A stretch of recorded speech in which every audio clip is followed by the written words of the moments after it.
Hi plant friend.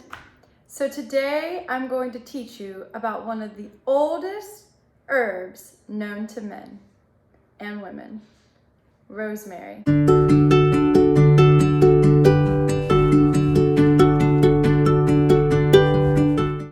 So rosemary is a very important medicinal herb, and it's a very popular culinary herb. It's from the Mediterranean region, although it is grown worldwide.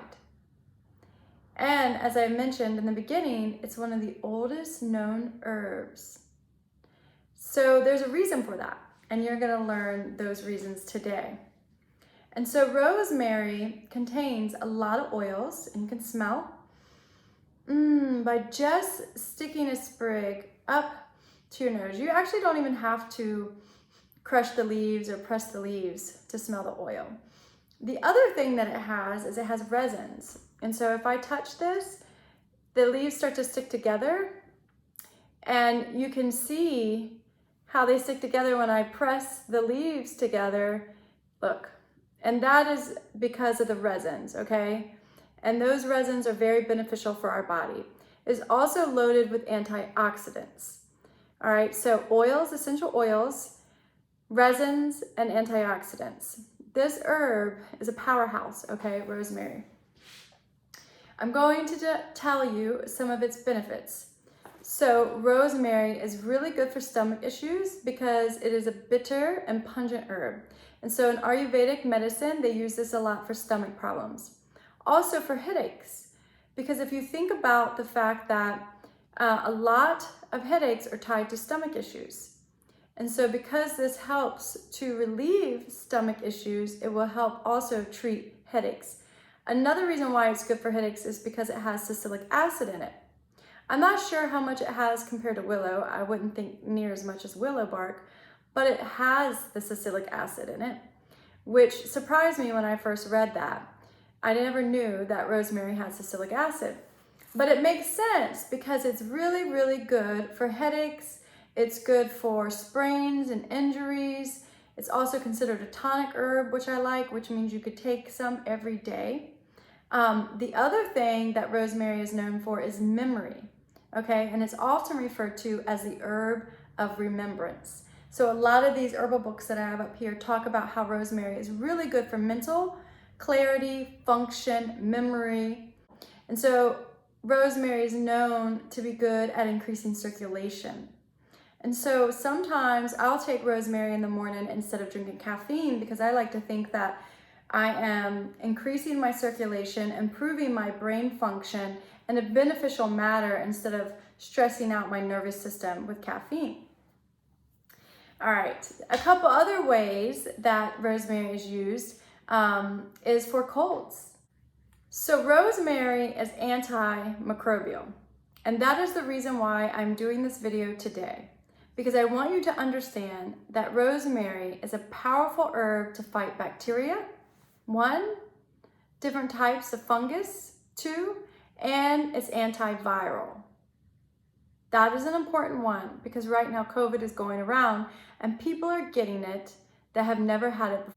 So I carry my rosemary tincture around in my purse. And if I'm ever around a lot of people or in large crowds or parties, I take a little dropper full of this, okay? It's a beautiful color. And I teach in botanical medicine movement how to do this, how to do a rosemary tincture. Look at that beautiful color, okay? The alcohol extracts and holds the resin of rosemary very well, and some of the essential oils.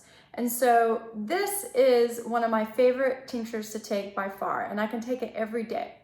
I have bad blood circulation in my legs, okay? And I don't drink caffeine hardly ever anymore. And so a lot of times in the morning, I'll do rosemary to improve my circulation, my concentration, and my memory to help my work be more productive. And then I carry this around whenever I'm in large crowds and I'm about to travel, and I will be taking this for sure with me because I do not want to get sick during my trip. I don't want to contact COVID.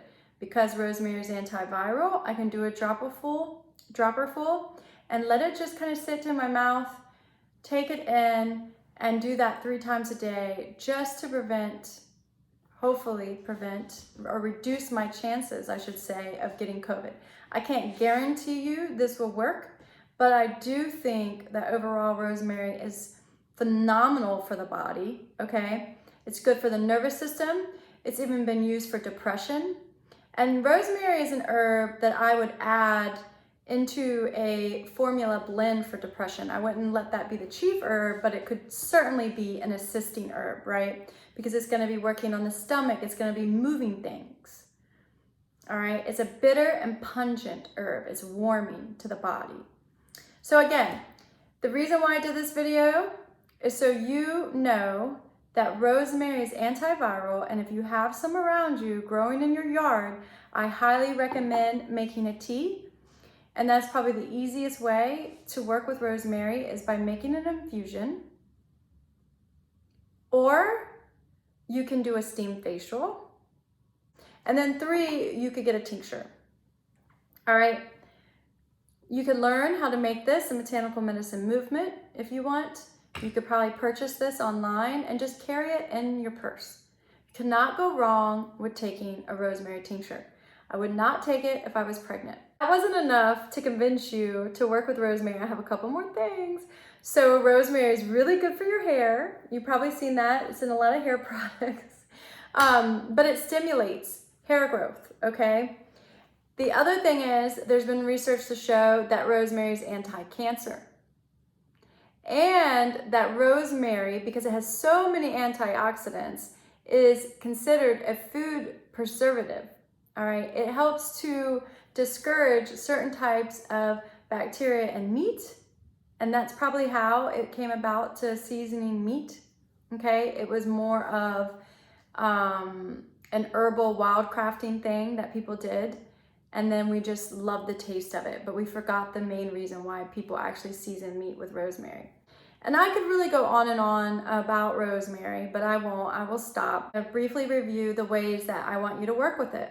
So you can make a tea, an infusion, you can burn it, a steam facial, and then a tincture. I'm not gonna teach you how to do a tincture with rosemary here, but definitely if this is something that interests you and you could see yourself doing that and using it, definitely sign up for Botanical Medicine Movement. It opens July 2022. And hit subscribe if you love this video and you want me to keep showing up for you, because I will always keep showing up for you. And I hope that you got a little gold nugget from this video, and I hope you stay healthy. All right, blessings.